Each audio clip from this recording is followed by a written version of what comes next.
How's it going, guys? Welcome back to the Fu Show. I'm your host, Coach Ali Fusho. In today's episode, this is an episode that I really wish that I was able to listen to when I was a teenager, because today's episode is going to be about the best exercises for teenagers.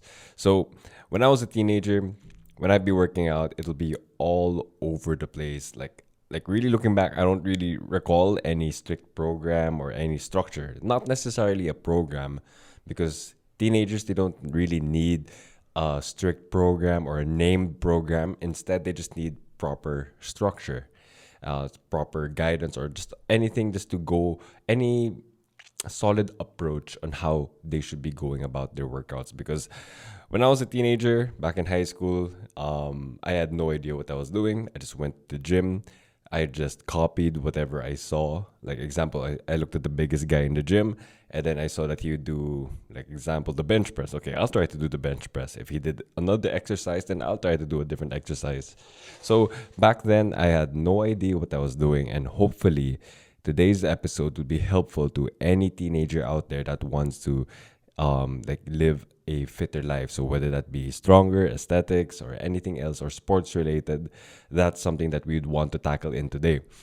And of course, for teenagers, I think we can all agree that at that point in anyone's life, you're only after two things. One, if you're a teenage boy, you're probably just after, girls. You just want to look good. You want to focus on your aesthetics. And the second thing is, especially if you're a teenage boy, or actually teenage girl, like if you're a teenager in general, you'd want to go to the gym probably for your sport. But I would say that majority of teenagers that do go to the gym, it's definitely going to be for aesthetics. And that's because for teenagers who are into sports, I think majority of them would rather just do the sport itself, and they don't really care so much about um, the actual strength and conditioning. Athletes only really truly appreciate the benefit of strength and conditioning once they're older, once they're in college or past college. So it's unfortunate that a lot of teenagers in their sport, like while in high school, they don't know or they don't see the benefit quite yet of basic strength and conditioning.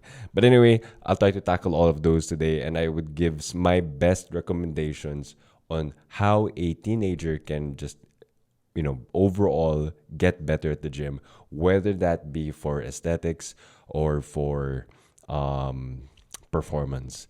You guys might be wondering, so is there really any major difference between how a teenager, let's say, when I say teenager, let's just say 15 to 20, or actually, like, of course, teenager, the teens. I want, you might be wondering, is there any physiological difference when it comes to the programming, or like how a person would respond to different programming if they're a teenager versus them being in their 20s, 30s, 40s, 50s, etc. I would say not so much. I mean, like, of course, teenagers can probably build more, they develop faster. They might progress a bit faster compared to somebody in their 30s or 40s. Sure, that might be a given. But more than that, there's actually something else that I would really want us to touch on when it comes to coaching a teenager versus coaching somebody who's, into their adulthood already. But first things first, I want to talk about, and actually, you know what? Let me backtrack. I'll just talk about the major difference. Teenagers, specifically teenage boys, I can't speak much about teenage girls because obviously I went to, for those of you who don't know, I went to Ateneo my entire life. To those of you who are not in the Philippines, I that is one of the all boys school. Back in my day, um, Ateneo was an all boys school, primarily just from preschool. They can even call prep preschool. Well, anyway, from elementary school all the way to high school, that was a all boys school. Now I think they're co-education, so boys and girls, and even up all the way to college. I went to Ateneo. But that time it was co-ed already. So when I speak of teenage boys, I'm speaking of my experience of going to an all-boys school.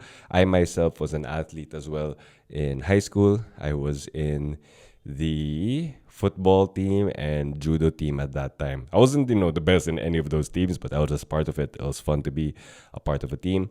So I will be coming from the perspective of a teenage boy, a generic teenage boy, a teenage boy who was into sports, and a teenage boy who, of course, at that time wanted to talk to a lot of girls or whatever. All right. So the major thing that I would have told myself, my teenage self, and the advice that I give to a lot of teenagers now is that they should really take their time, because a lot of boys rush when it comes to how much weight they want to lift, or they just want to do this. They want to add 5, 10, 20 pounds each session because, of course, they feel like, they're unstoppable. They feel like they can do anything they want in the gym. But, of course, that everyone will realize that after a few months that it's not sustainable to keep on lifting weights, and they might get hurt, they might develop bad habits. And that's precisely the biggest difference that I've observed in the habits of the mindset of a teenager versus somebody who's like well into their adulthood, like, adult trainees. Adult trainees, they see the benefit in taking their time because they've already had, decades of experience of some joint pain, some joint issues. They know that if they rushed, they'd probably hurt themselves. Again, because right now I'm a coach, I'm a personal trainer whose I guess clientele or roster, the average age is going to be around 40 to 50. All of these people that I'm coaching, whether or not they were athletes in their past or they're starting out palang, they really appreciate taking their time because they're not in a rush. Teenagers, they for some reason feel that they're in a rush or that there's a lot of time pressure on them. So that's why they keep on going. And of course, the ego, the testosterone, especially at that time, they want to really progress as fast as possible. I want to say delay it, because delay it in the sense of adding weight. Because a lot of people, especially right now in the internet, with the teenagers nowadays, I'm happy that there's the internet, that they'll be able to listen to a lot of different podcasts, hopefully like this. They'd listen to a lot of videos, but primarily, I guess, TikTok or Instagram stories or YouTube shorts, very short videos that give good advice, but not in its fullest context. So a lot of people, they would say, oh, this video told me that I have to go for progressive overload. And the number one thing, or number one aspect of progressive overload that teenagers tend to absorb, or just young lifters in general, they say add weight. And that's what they absorb. They always have to add 5 pounds. They always have to add 10 pounds in each session. And though that is a good, ambitious goal, sometimes, or more often than not, if you're a teenager, your goal is to really just prioritize technique first. Technique is going to be the number one thing that's going to allow you to be at your best as a teenager, and to allow you to carry on that habit, that lifestyle, well into your 20s when you start working, well into your 30s when you're first a bit more, I guess, in your ways as an adult already. So it's really, really important that you go for technique. A lot of people might disagree with that because they might say, oh, if you're a teenager, definitely take advantage of progressive overload, specifically about the weights. Add weight as much as you can. And they're going to say, take advantage of that because of your testosterone, you're going through puberty to go for that big spike in your gains. And though that is a valid claim, if you really want to look at it in the long term, you progressing 5 or 10 pounds a week will mean shit if your technique is shit. A lot of people, when they add weight, this is true for everyone, for no matter what age you are or what lifter level or athletic level you are. If the weight is heavier, it's probably, I'll reset that. If the weight is heavier, it is definitely harder to maintain your technique. For teenagers, because they're rushing to keep on adding weight, they're probably going to lose their technique. They're probably going to destroy their technique, and they're going to jeopardize their technique, all for the sake of adding 5 pounds or 10 pounds. But that's not precisely the point. Sure, you might walk out feeling accomplished, feeling fulfilled that you were able to lift 10 pounds heavier. But if you're to be very objective in how you perform that extra 10 pounds, that extra 5 or 10 pounds. Technique was probably all over the place. So to make sure that you're actually progressing, make sure that your technique is good. And this is good advice for a teenager or for somebody who's an adult already. Technique above everything, but especially for a teenager. You don't want your ego to take over everything and just go rush for the heavier weight. So that's precisely why my biggest advice for somebody, for a teenager who wants to get into lifting, prioritize your technique first. Another thing that I want to give advice to is just prioritize the basics. And as much as possible, again, coming from my background as a teenager, whose my whole life was, of course, revolving around, I mean, outside school itself, my whole life would revolve around how much allowance I had for the rest of the day. So, of course, the allowance was used for food or whatever, transport or whatever. So, of course, I didn't have I didn't have the luxury of getting, access to like gyms, etc. So, if a lot of teenagers nowadays share that same situation, that access to the gyms are very limited, what you can do is just prioritize your body weight. And this is precisely why I have 3 major exercises or 3 big compound exercises that I want teenagers to do. And I have 2 exercises that I would want them to do to make sure that they're still generally healthy. All right, so basically I have 5 exercise recommendations for teenagers. The first one would be very basic, to do pull-ups. Pull-ups, chin-ups, neutral grip pull-ups or chin-ups, whatever you want to call it. Basically, I want you guys to be strong enough to pull your entire body weight. And so, of course, a lot of teenagers, they're, of course, still pretty light. I would say if I were to look back in my class or in my batch, I would say 1/3 or 1/2 of the class would be light enough to be able to do pull-ups right away. That's not because they're strong. It's just because they're teenagers, they're light. So they do have the potential to lift themselves up. For the other half of the class, who are a bit heavier, of course, I would still want you guys to lean towards training for that pull-up. And how to do so, it's not by just keep on trying, like hanging on the bar, then just really trying to like push yourself to pull yourself up. That's not going to lead you anywhere. What I would recommend is to do any other pulling motion. If you have for example, a lot of teenagers at home, you have light dumbbells, if you have resistance bands, anything that you can use to have some resistance for pulling. So again, whether that be a kettlebell, dumbbell, barbell, doesn't have to be a full-on gym. Again, I'm talking about for the context of people that don't have access to gyms. If you're able to find anything that you can use to pull with resistance, that would be a great start. Now, another thing to help you guys get better with pull-ups is to literally just hang on the pull-up bar. Literally jump onto the bar, hang on for as long as you can. If you feel like you can only hang on for 5 seconds, that's perfectly fine. Just know that that's your starting point. After you hang on for 5 seconds, aim for 8 seconds, and then aim for 10, etc. All the way until you're really comfortable or you're really strong. Your grip has definitely developed, progressed to hold your body weight for 30 seconds, for a minute.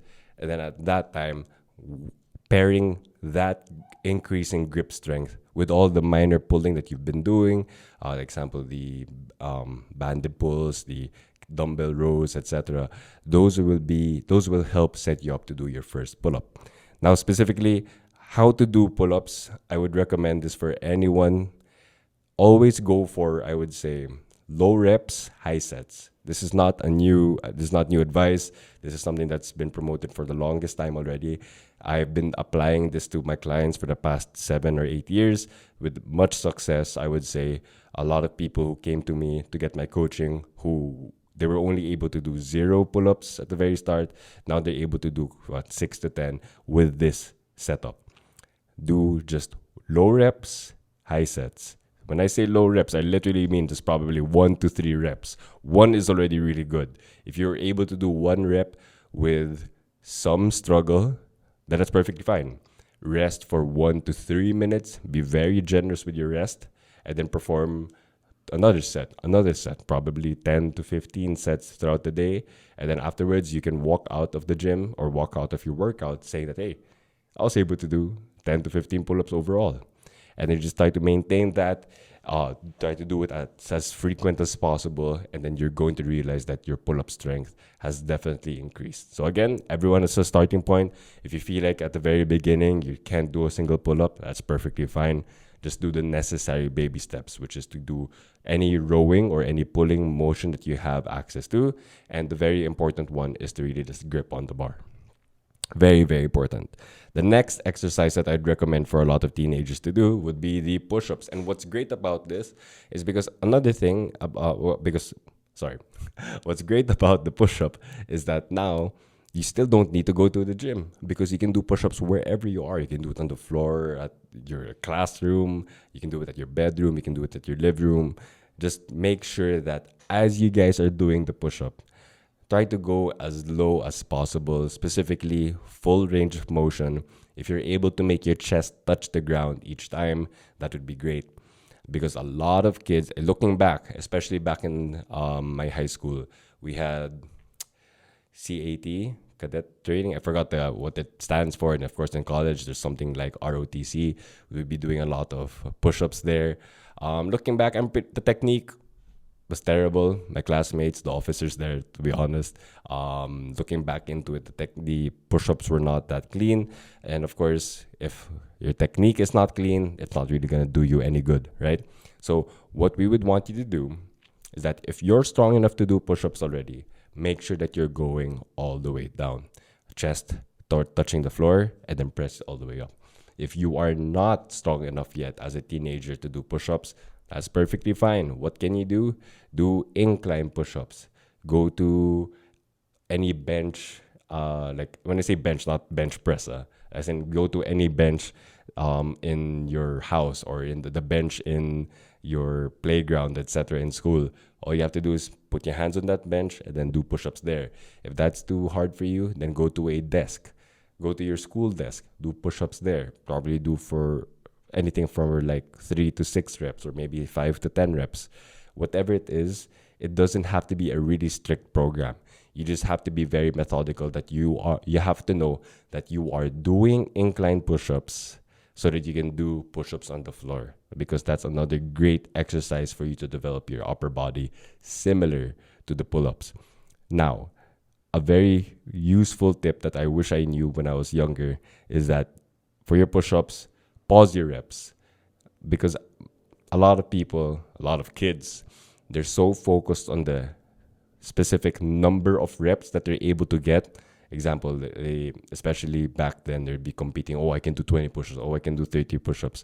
What they would do is just go for half range of motion, and then they just focus on the number. Oh, look, I got 30.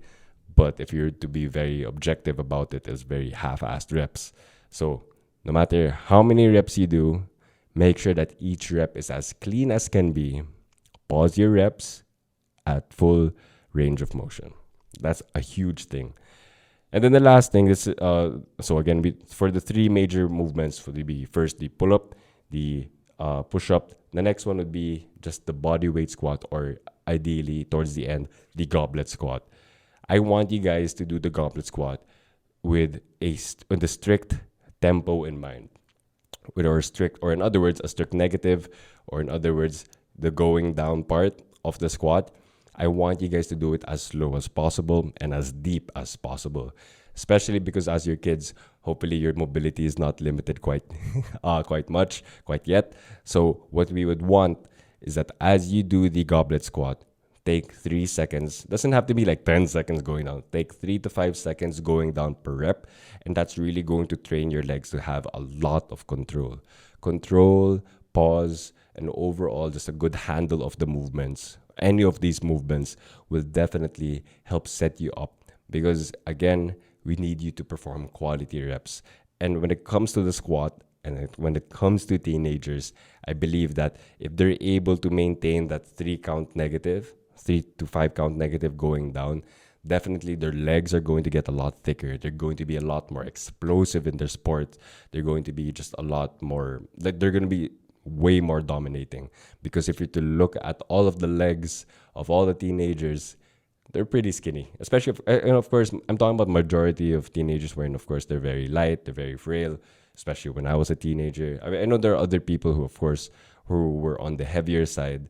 And if they're on the heavier side, then they do need to have that control, because if they're heavy and their legs aren't strong, how are they gonna support themselves in their sport? How are they just, or if even though if they're not in a sport, how are they gonna support themselves? Period. Right?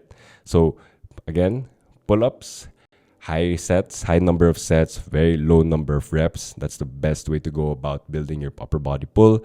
For your push-ups, with regards to the number of sets and reps, you can play around by it as long as you pause at full range of motion, wherein your chest will touch the ground, and then that's when you're able to press. And then if you're gonna squat, or eventually goblet squat, wherein you're holding something in front of you, if you have access to a dumbbell or a kettlebell, that'd be great. If you have no plates at all or no weight at all, you can just get your backpack and hug it in front of you, put all your textbooks there, and then perform the tempo squat or the tempo goblet squat. And I swear, just these 3 exercises done 3 to 5 times a week, I swear, as a teenager, your physique will definitely look a lot better, and your performance in whatever sport that you are participating in, that you are competing in, you are going to be a lot more dominating. And I wish when I was a teenager, I had access to this kind of information, because when I was in sports, I was very injury prone. I get injured all the time, even until now, my adulthood. So I wish I knew these earlier on in my lifting career, because that would have helped me tremendously in my sports when I was in football or in my judo or whatever thing that I wanted to go for. I would have done a lot better. And of course, if my physique was better as a teenager as well, getting more girls. Sorry, I'm just laughing at myself because now I'm married, and I'm pretty sure my wife's gonna she's not gonna get mad. I don't think she's gonna get mad. But I wish, like, if I looked a lot better in high school, all the girls, I don't know, man. But anyway, sorry, that's about the 3 major exercises that I wish, or that I want a lot of people, teenagers, to get into. Pull-ups, push-ups, and just the goblet squat. Just do those and you're set. Now, on the note that you're a teenager, you're a student, your posture is probably terrible, because you're forced to sit down 6 to 8 hours a day in school. And then, of course, that's school. You have to learn, right? Yeah, you don't want to be falling behind in your grades, so you really have to study, etc. So I have nothing against really the school system. The only thing that I'm against is the fact that you're sitting down for way too long. Because of that, your posture is probably terrible. Your shoulders are probably rounded like crazy. And your hips are going to be tight. A lot of people, because of that issue, I would say, well into their adulthood, their poor posture as students did carry over until they're working. So to prevent that, just 2 exercises that I definitely recommend: the dumbbell pullover and the front foot elevated split squat. Now, it's hard for me to demonstrate it. I mean, of course, for the pull-up, push-up, and squat, I don't need to demonstrate it because a lot of people know how they look like already. But if you guys can go, while you're listening to this episode, just search already how a dumbbell pullover is meant to be done, how a front foot elevated split squat is meant to be done. Both are strength exercises, but both can be tailored in such a way, or adjusted in such a way, that it's going to primarily focus on the mobility aspect. The reason why I love the dumbbell pullover, if you're going to be doing this on top with a bench, or actually you can do this on your bed or your couch actually. Just lie down, get whatever weight, whether that be a plate, dumbbell, or maybe a heavy science book. Just stretch your arms all the way up past. Okay, if you guys are watching this in YouTube, I guess you have a good idea. If you're listening to this through Spotify, please just search how a dumbbell pullover should look like if you have no idea how it does look like. So anyway, you're lying down on the bench, whether that be crosswise or lengthwise. You just have to reach as far back or as low as you can. So generally speaking, the lower you reach, or the lower the weight is to the floor, the better. And once you reach that lowest point of that range of motion, I want you to get an honest, clean pause, get that full stretch, and then just perform, and then bring it all the way up, and then perform 5 to 10 reps of that. This is not meant to be done heavy. This is just meant to be done period, so that you can get that full stretch, because it's going to counteract your shoulders from and your shoulders near your chest pulling themselves forward, and then this one's gonna force you to get that stretch to make your posture a lot more neutral. And the next thing would be the front foot elevated split squat, primarily going to bias, hopefully stretching your hips. This one I can't really. It's hard for me to articulate or like talk about, but let's try. Place one leg, one foot on top of a chair, and this can actually be done like in school, like during recess. Place one foot on a chair, and then angle your hips towards the chair, or lunge your hips towards the chair, so that you can really feel the stretch on your hip. So, for example, if your right leg is on top of that chair, you should feel a good stretch on your left hip. And then vice versa. If your left leg is on top of the chair and then you lunge your hips forward, or you bring your hips forward, you should feel the stretch on your right hip. All I'm asking for you guys to do is to do 5 honest reps per side. Get a good stretch for like 1 to 3 seconds per rep, and then you should just feel a lot healthier. Pair that, just these 2 exercises to maintain your mobility, because this is what I'm applying to a lot of the people that I'm coaching right now. This the dumbbell pullover and the front foot elevated split squat, or more popularly known now because of Coach Ben Patrick, the ATG split squat. I definitely love this exercise. Before, I found it looking really weird, very unnecessary, but then after I gave it a shot for myself, I felt a lot better. Made my clients try it out. They felt a lot better.